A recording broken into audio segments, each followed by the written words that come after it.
let's move forward with this idea of the new paradigm still.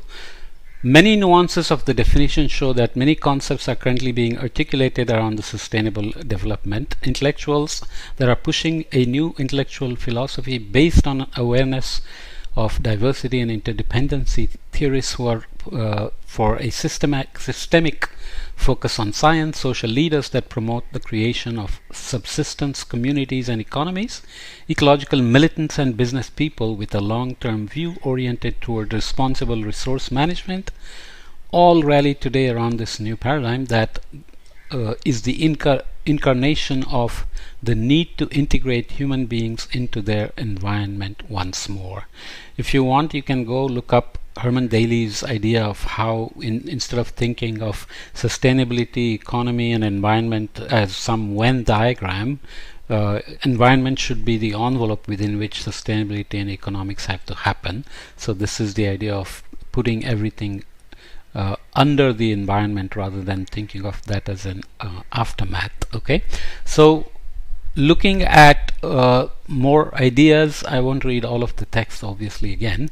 The modern anthropocentrism is generally focused on man. Earth is a source of raw materials, warehouse, and the link of course lead to irresponsible consumption, or the irresponsible consumption is based on this anthropocentrism. There are many cute ideas about ecoism as opposed to egoism and so on and so forth.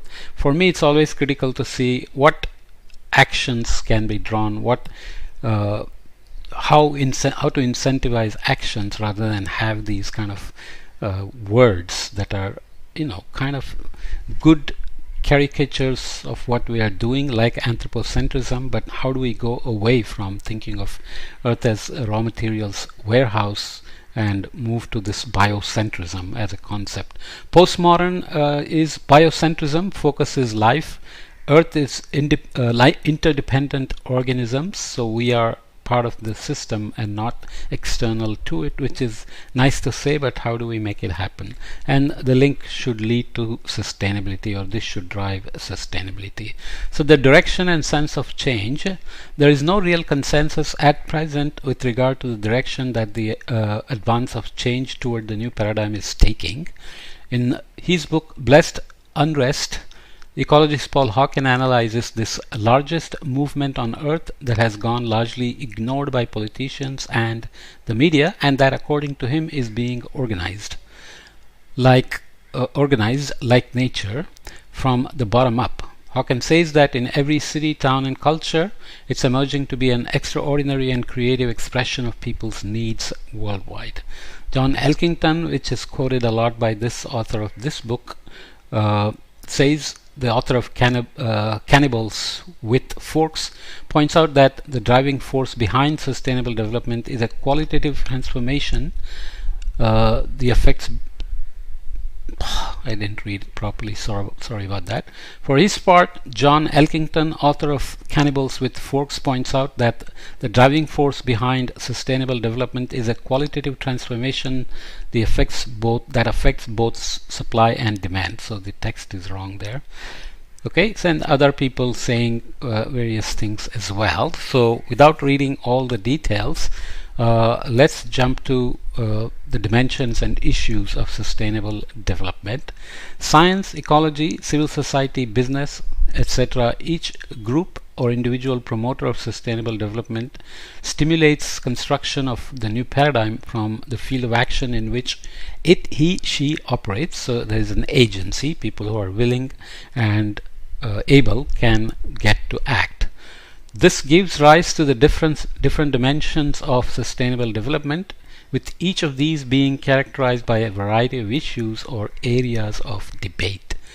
Under environmental, we have pollution, climate change, natural disasters, biodiversity, and waste. They are not independent, they are all linked, but one can argue that things like air quality kill many more people.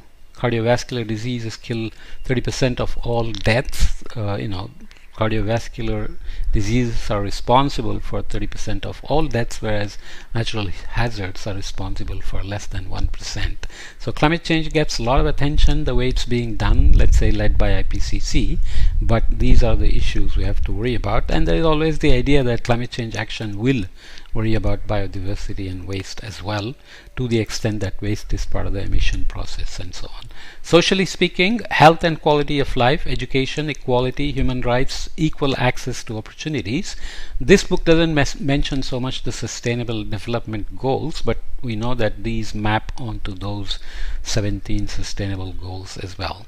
In the economic sphere, we have science, technology and society, business and trade, energy, efficient resource use, and sustainability indicators.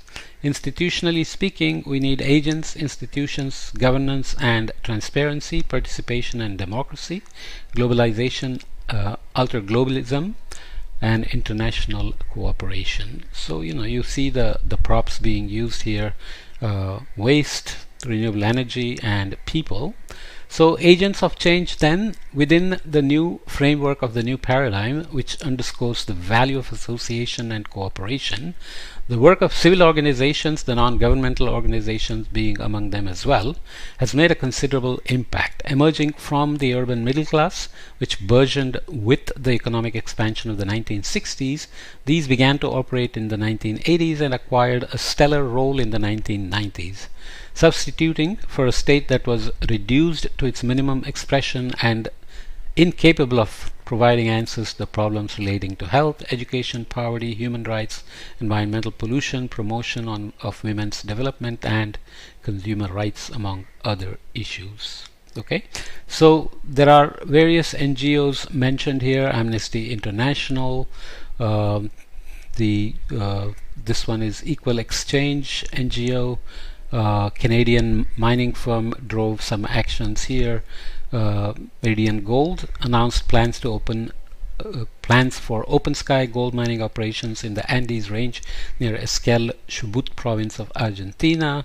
So various particular events are identified, again chosen from a lot of things subjectively by the author himself.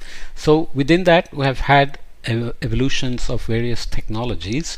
So the power of internet can never be ignored now, right? This is such a big part of human life and human evolution even. And AI is now becoming a bigger and bigger part of this as well. Just as printing became a fundamental tool for the dissemination of Protestant ideas, provoking the greatest revolution suffered by the Roman Catholic Church in its 2000 years of existence, the Protestant ideas, the internet is today supporting the capacity of civil society to interconnect, grow, take advantage of instant access to a wide range of information, financing and communities, and to create collectively. Of course, there is the sad part of it where misinformation is spreading like crazy and used to manipulate various communities, perceptions, behaviors, and hatred of each other even, right? NGOs have given birth also through the internet to campaigns that have paralyzed companies that were not operating correctly, and thanks to the web, the volume of data regarding the actions of corporations is so huge that according to analysis it will soon develop into ever more sophisticated use of market intelligence. So markets in general, corporations, companies that help sell things are very good at figuring out people's mental models on how to make us buy more than we need and things we don't even need, right? Social sector studies carried out in 22 countries by the Johns Hopkins Comparative Non-Profit Sector Project revealed that NGOs represent 5% of the wage-earning labor force in countries included in the study, and that between 1990 and 95, employment in that sector grew 2.5 times faster than the growth rate of the economy as a whole. Is that a good thing? Well, if they are oriented towards holding people accountable towards sustainability, then of course. Civil society organizations apply new work methodologies and a management style in accordance with their mission. One of the outgrowths of these changes has been the emergence of an organized private non-profit sector that has become a world-class worldwide economic, social and political force. Okay, networked organizations the value of association and cooperation that underlies the action of these organizations has given rise to networks of humanitarian institutions. These in turn network with one another and complement each other in the building of an active, self-administrating international community that's recognized as a source and vehicle for information, and that doesn't wait around for the traditional media to take up the issues that are of interest to its members, but rather takes action. So it is that geographic, socioeconomic and cultural distance socioeconomic and cultural distances are spanned in favor of synergistic interactions within the sector and of bridging together the different sectors of society. Okay, civil society versus business. I won't read all the text, but within the first few pages of her book, No Logo, taking aim at grand bullies, Canadian journalist Naomi Klein, who's at Harvard, I think, writes prolifically, a renowned figure in the anti-globalization movement, states this book is hinged on a simple hypothesis that as more people discover the brand name secrets of the global logo web, their outrage will fuel the next big political movement, a vast wave of opposition squarely targeting transnational corporations, particularly those with very high name brand recognition. Well, not sure exactly that's how it has played out, because corporations have tremendous resources to put out messages that can confuse the consumer or give them the wrong information to make them do things that are not necessarily the best for the planet, and so on and so forth, in terms of consuming or opposing government regulations and environmental regulations and so on and so forth. There are other examples. According to political scientist Rajani Kothari, sustainable development demands, above all, an ethical change. It's not a matter of technological fix or a new way of making financial investments. It's a change oriented toward valuing nature for what it is and not simply as a source of resources and to fuel the motor of economic development. Herman Daly also makes the point about economic growth versus economic development, building things to last, to be recyclable, not irreversibly converting natural resources into junk, and so on. But again, how to convert them into action is really not that easy. So building on Kothari's belief here, or other general schematization by the author, the old paradigm, dispensability of others. So focus again is man and sector. Link happens through exchange. Instrument is individual project, and objective is consumption. So this is almost going back to the 1950s to a retail salesperson called Victor Lebo, who said continuous economic growth is only possible if we build things that go obsolete very quickly, so people keep buying, which is what happens with a lot of things these days. Then the ethical change would lead to a new paradigm, respect for diversity. Focus then again becomes life and cultures. Link is, instead of exchange, it's interaction. So instead of just you pay for my service, I pay for your service, you have some interaction. Instrument, common strategies instead of individual projects, and objective is sustainability instead of consumption, and then you come up with new values to drive these and drive away the old values. Well, it's good to think about these things. Reading a few points, companies start to notice that their customers and the markets are checking out their commitment to economic, social and environmental sustainability. This is happening more and more. More and more shareholders are driving corporations towards responsible behavior, decarbonization, sustainability and being environmentally mindful. Secondly, little by little, corporate culture is transformed. It's no longer just a question of making money, but also incorporating ethical issues and social values. So we have the ESG, environmental, societal and governance, as compliance requirements, but as we know, this is a big battle as well. Enforcement is not easy. Feeling themselves suddenly in the public eye, companies have to assume the fact that even though they try and control news of their actions, these actions become public knowledge anyway. This is the reason why they start operating transparently. well, at least they put up a show of being transparent. The companies become aware of the importance of designing new techniques and processes that reduce economic, social, and environmental impact of their products.